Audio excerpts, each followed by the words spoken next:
Si vous êtes nouveau sur la chaîne, n'oubliez surtout pas de vous abonner, de partager et de liker la vidéo. On commence. Aussi grand soit son statut à l'UFC, Francis Ngannou est en plein cœur d'une polémique contractuelle ces dernières semaines.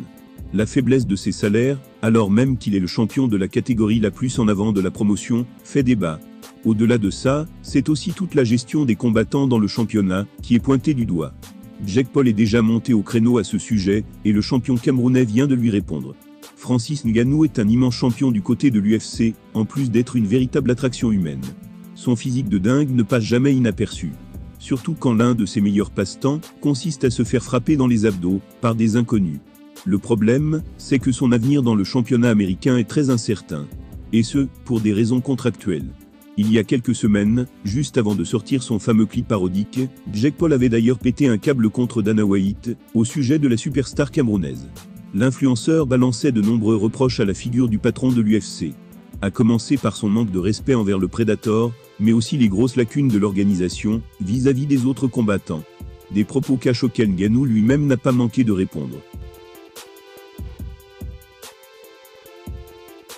Le champion a déclaré « Je suis à 100% pour ce que Paul a dit ». Par exemple, lorsqu'il affirme qu'il veut des soins de santé pour les combattants, je suis d'accord à 100%. Quand il propose une augmentation du salaire des combattants, je suis à 1000% pour ça. Les combattants ne sont pas protégés. Les combattants sont tous là, abandonnés, personne ne s'occupe d'eux. Parfois je me rends dans un gymnase, et je croise un combattant qui vient de perdre un combat. Il s'entraîne tellement dur, qu'il finit par se blesser.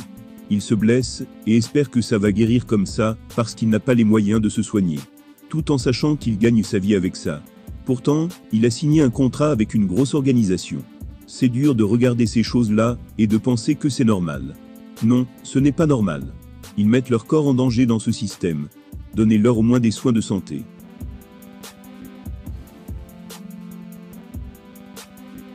Plus alarmant encore, Francis Ngannou dresse un portrait très sombre de la vie des combattants professionnels. Selon lui, la plupart seraient totalement coincés dans un cercle vicieux financier, sans autre possibilité que d'accepter les combats, qu'importe le prix, pour survivre. Il continue en disant « Les combattants ont des dettes. Ils ont besoin d'emprunter de l'argent pour subvenir à leurs besoins. Donc même quand un gars sait qu'il n'est pas assez payé pour combattre, il ne peut pas laisser passer cette opportunité.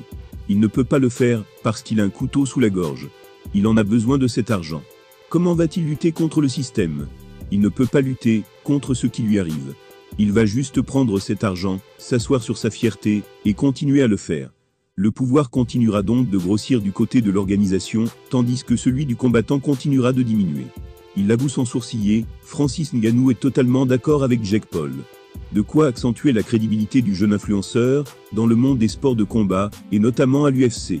C'est assez dingue de dire ça, mais c'est vrai.